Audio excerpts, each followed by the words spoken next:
Hello mga par, magandang araw sa inyo at welcome back again to my channel. Salamat sa panunood ng aking video. Dahil sa ngayon, i-share ko, ibabahagi ko sa inyo ang aming karanasan. Sa ngayon, buwan ng Agosto hanggang ngayon, kasalukuyan September, nakakaranas kami ng napakalakas na silig na patung south ang direksyon ng silig. Na ito ang naging sanhi ng pagkalagot ng napakaraming buya dito sa amin, Upayaw. Ang buya Upayaw na aking tinutukoy mga par ay yung pinagkukuhanan namin o pinupuntahan namin, pinamimiwasan namin, pinangingisdaan namin. Doon kami nangunguha ng o nanguhuli ng iba't ibang uri ng isdang dagat tulad halimbawa ng tulingan, gulyasan, mahimahi, dorado, bariles, tuna, lahat-lahat mga par. So nakakalungkot para sa aming mga mangingisda dahil yung pinupuntahan namin na buya Upayaw ay mga nalagot na.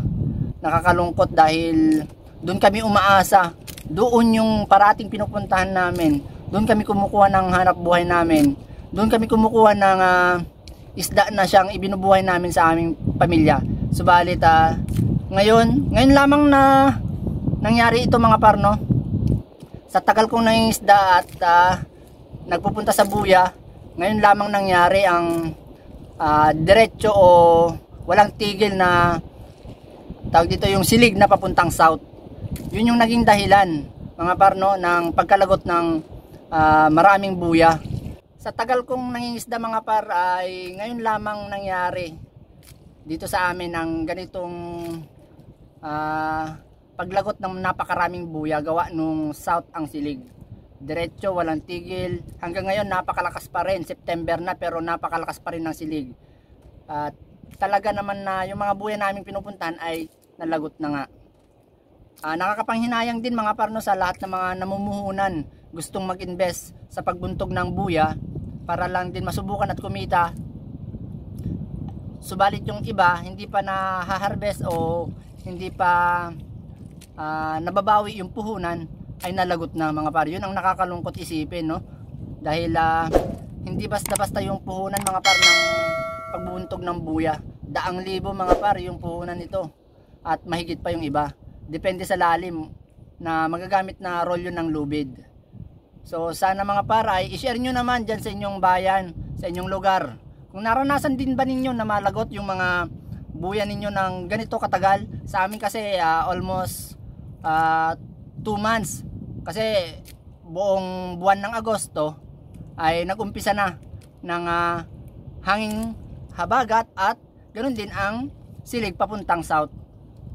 So sana mga par i-share nyo sa ating comment section kung naranasan din ninyo sa inyong bayan ang napakalakas na silig, kung naranasan din ba ninyo na malagot yung mga buya dyan sa inyo. Sana palawakin natin yung ating conversation, yung ating kung gaano nga ba kalawak yung napinsala ng napakalakas ng silig ngayong taong 2023, particular ngayong buwan ng Agosto hanggang September. So sana mga par i-share nyo sa akin dyan sa ating comment section para nang sa ganun ay lumawak ang ating kaalaman, no? Dahil dito sa amin talaga sobrang lakas ng silig, hindi biro sapagkat napakaraming buya ang nalagot.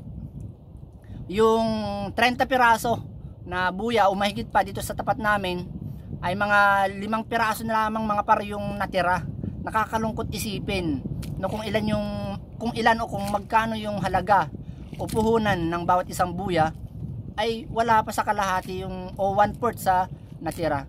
Nakakalungkot isipin mga par, at para sa aming mga mangingisda namimiwas at umaasa dun sa buya, nakakalungkot dahil wala na rin kaming pagkukuhanan ng mga isda o wala na kaming paghahanap buhayan maliban sa pagpupusit. Sa ngayon kasi ang pinakapangunahin namin na hanap buhay na ngayon dahil wala na yung mga buya ay namumusit na kami, nanguhuli kami ng pusit. At syempre kapag dagsa yung pusit, yung presyo nababawasan, no? Parang bumababa yung presyo.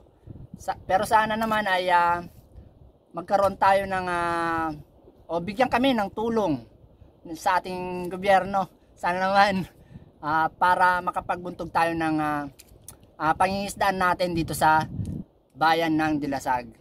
So sana ay nagustuhan nyo ang aking binahaging karanasan ngayong September 2023 ang napakalakas na silig simula Agosto o simula July hanggang Agosto ay napakalakas ang silig. Hanggang sa ngayon, September na, malakas pa rin ang silig. So sana i-share nyo sa ating comment section ang inyong karanasan ngayong taong 2023 para naman sa ganun ay lumawak ang ating kaalaman. Maraming salamat sa inyong panonood at pagtangkilik sa aking video. Hanggang sa muli mga par at magandang araw pa rin. Mabuhay tayong lahat. God bless.